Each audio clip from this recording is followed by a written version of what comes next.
Hello दोस्तों, स्वागत है हमारे नए वीडियो में। आज की वीडियो में हम लोग एक रोमांटिक ड्रामा मूवी को एक्सप्लेन करने वाले हैं। इस मूवी में हम लोग जुड़वा भाई बहनों को देखेंगे। जब इनके पास रहने के लिए एक लड़का आता है, तब उस लड़की का जुड़वा भाई अपनी बहन को अपने दोस्त के साथ इंटीमेट होने के लिए कहता है, लेकिन वो अभी तक वर्जिन होती है। इसके बाद ये लोग करीब आते हैं और यहाँ पर क्या होता है ये हम इस वीडियो में आगे जानेंगे। तो चलिए इस मूवी को शुरू करते हैं। इस मूवी के स्टार्टिंग में हम लोग मैथ्यू को देखते हैं। वो अपनी स्टडीज के लिए अमेरिका से पेरिस आता है। एक दिन जब मैथ्यू मूवी देखने के लिए जाता है, तब वहाँ वह इजाबेल नाम की एक लड़की से मिलता है। मैथ्यू को देखकर इजाबेल उससे ये कहती है, मैंने तुम्हें पहले भी देखा है, तुम यहाँ अक्सर मूवी देखने के लिए अकेले ही आते हो। ये सुनकर वो इजाबेल से ये कहता है, मुझे अमेरिका से आए हुए कुछ ही दिन यहाँ हुए हैं और यहाँ मेरा कोई दोस्त नहीं है और इसलिए मैं अकेले ही आता हूँ। यहीं पर इजाबेल मैथ्यू को अपने भाई थियो से मिलवाती है और ये तीनों यहीं पर बैठकर बातें करते हैं। लेकिन तभी यहाँ पर लड़ाई हो जाती है और पुलिस यहाँ आकर लाठीचार्ज करना शुरू कर देती है। ये तीनों वहाँ से बचकर भाग जाते हैं। मैथ्यू इन दोनों से मिलकर बहुत खुश था क्योंकि उसे अब नए दोस्त मिल गए थे। घर आने के बाद मैथ्यू अपनी माँ को एक लेटर लिखता है कि जब से वो इजाबेल से मिला है, तब से वो सिर्फ उसी के बारे में सोच रहा था। अगले ही दिन मैथ्यू के पास थियो का कॉल आता है। वो उसे डिनर के लिए अपने घर में इनवाइट करता है। रात में मैथ्यू थियो के घर में पहुंच जाता है। यहाँ इजाबेल उसे अपने पेरेंट्स से मिलवाती है। डिनर के टाइम इजाबेल के डैड मैथ्यू से कई सारी बातें करते हैं, लेकिन मैथ्यू का सारा ध्यान इजाबेल पर होता है। कुछ देर के बाद इजाबेल की मॉम मैथ्यू को यहीं पर रुकने के लिए कहती है। नेक्स्ट मॉर्निंग इजाबेल के पेरेंट्स को किसी काम से बाहर जाना पड़ता है, लेकिन यहाँ से जाने से पहले वो लोग अपने बच्चों के लिए एक चेक छोड़ देते हैं ताकि वो लोग यहाँ पर आराम से एंजॉय कर सकें। उन लोगों के जाने के बाद मैथ्यू इन दोनों से ये कहता है, मुझे अब अपने घर जाना चाहिए, लेकिन वो दोनों मैथ्यू को जाने नहीं देते हैं। यहीं पर इजाबेल मैथ्यू को एक किस करती है, साथ ही साथ वो अपने भाई थियो को भी किस करती है और फिर वो यहाँ से उठकर चली जाती है। ये देखकर मैथ्यू को काफी अजीब लगता है। इसके बाद थियो मैथ्यू को अपना रूम दिखाने के लिए ले जाता है। फिर रात में जब मैथ्यू टॉयलेट से अपने रूम में आ रहा था, तब वो इजाबेल और थियो को देखता है। उन दोनों को देखकर मैथ्यू के होश उड़ जाते हैं क्योंकि वो दोनों बेड पर बिना कपड़ों के सोए हुए थे। उन दोनों को ऐसे देखकर मैथ्यू बहुत हैरान होता है क्योंकि थियो और इजाबेल भाई बहन होते हैं। अब वो इजाबेल से प्यार भी करने लगा था, लेकिन उन दोनों को ऐसे देखकर मैथ्यू को बहुत शौक लगता है और वो चुपचाप जाकर अपने कमरे में सो जाता है। मॉर्निंग में इजाबेल मैथ्यू को उठाने के लिए आती है। यहाँ पर वो उसके ऊपर आकर उसे किस करती है। इजाबेल को ऐसा करता हुआ देखकर मैथ्यू डर जाता है क्योंकि मैथ्यू यहाँ पर सिर्फ अंडरवियर में होता है और उसे यह डर था उसका छोटा चेतन कहीं अनाकोंडा ना बन जाए। इसके बाद इजाबेल उसे लेकर बाथरूम में जाती है। वहाँ थियो पहले से ही बिना कपड़ों के होता है। उसे देखकर मैथ्यू उससे ये कहता है, तुम्हारे सामने तुम्हारी बहन है और तुम उसके सामने बिना कपड़ों के कैसे रह सकते हो। इस पर वो दोनों मैथ्यू से ये कहते हैं, हम दोनों काफी हद तक एक जैसे हैं, इसलिए हम दोनों को ऐसे रहने में कोई भी शर्म नहीं आती है। इसके बाद थियो मैथ्यू से ये कहता है, हमारे पेरेंट्स 1 महीने तक यहाँ नहीं आने वाले हैं, इसलिए तुम आराम से यहाँ रह सकते हो। क्योंकि मैथ्यू इजाबेल को पसंद करता था, इसलिए वो यहाँ पर रुकने के लिए मान जाता है। एक रात ये तीनों एक गेम खेलते हैं। इस गेम में मैथ्यू को उनके दिए हुए मूवी का नाम बताना था और अगर मैथ्यू ये गेम हार जाता है, तब मैथ्यू को उनके दिए हुए डेयर को पूरा करना होगा। इसके बाद वो दोनों मैथ्यू के सामने मूवी की एक्टिंग करते हैं और मैथ्यू से उस मूवी का नाम बताने के लिए कहते हैं। यहाँ पर मैथ्यू ये गेम जीत जाता है। उसे देखकर इजाबेल मैथ्यू से ये कहती है, हमें ऐसे ही किसी इंसान की तलाश थी जिसके साथ हम लोग ये गेम पूरा कर सके।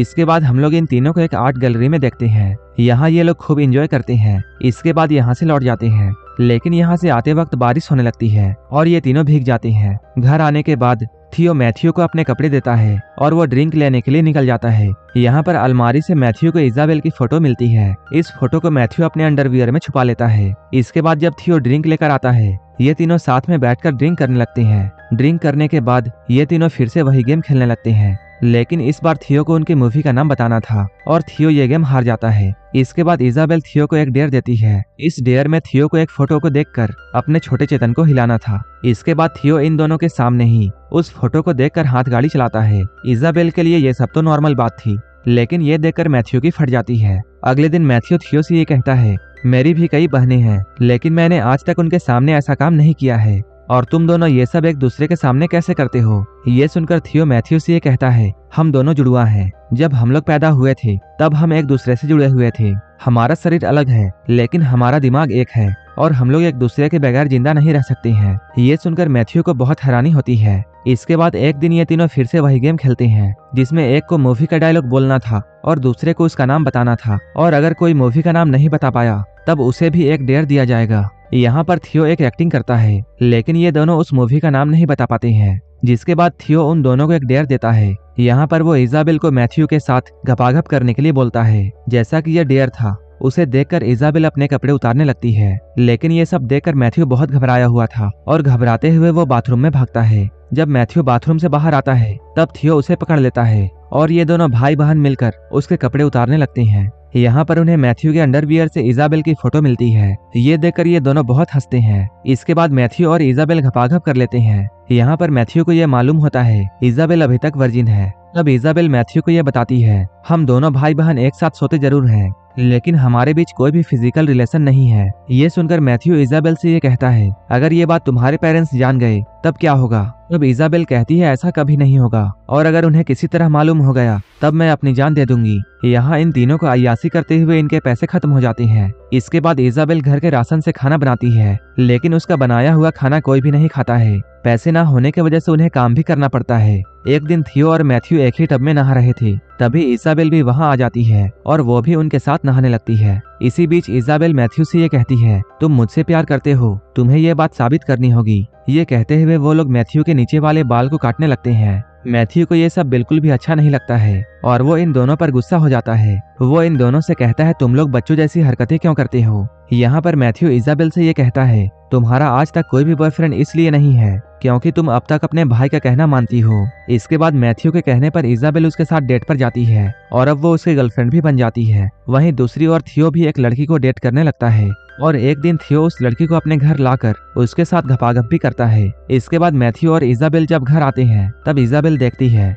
थियो किसी और लड़की के साथ सोया हुआ है। ये सब देखकर इजाबेल को बहुत जलन होती है और वो रोने लगती है। इसके बाद हम लोग थियो और मैथ्यू को साथ में देखते हैं। ये दोनों वाइन पीते हुए बातें कर रहे थे। तभी यहाँ पर इजाबेल पहुंच जाती है। वो इन दोनों को लेकर एक टेंट में जाती है। ये वही जगह होती है जहाँ ये दोनों भाई बहन बचपन में सोया करते थे। इसके बाद ये तीनों यहाँ पर बिना कपड़ों के ही सो जाते हैं। नेक्स्ट मॉर्निंग उनके पेरेंट्स घर पर पहुंच जाते हैं और वो लोग यहाँ आकर इन तीनों को बिना कपड़ों के देख लेते हैं। ये देखकर वो लोग बहुत शॉक होते हैं, लेकिन वो लोग इन तीनों को नहीं उठाते हैं और उनके लिए चेक छोड़कर यहाँ से चले जाते हैं। फिर जब इजाबेल सोकर उठती है तब उसे यहाँ पर चेक मिलता है। चेक देखकर वो सब कुछ समझ जाती है। वो समझ जाती है उसके पेरेंट्स सब कुछ जान चुके हैं। इसके बाद वो अपनी जान देने का फैसला करती है और गैस पाइप को लेकर सो जाती है। लेकिन इनके घर के बाहर रेवोल्यूशन चल रहा था। इसकी वजह से एक पत्थर घर की खिड़की को तोड़ते हुए अंदर की तरफ आ जाता है। उस पत्थर के गिरने की आवाज सुनकर ये दोनों भी जाग जाते हैं। इसके बाद ये तीनों भी रेवोल्यूशन में शामिल हो जाते हैं। यहाँ पर थियो सबसे आगे पहुंच जाता है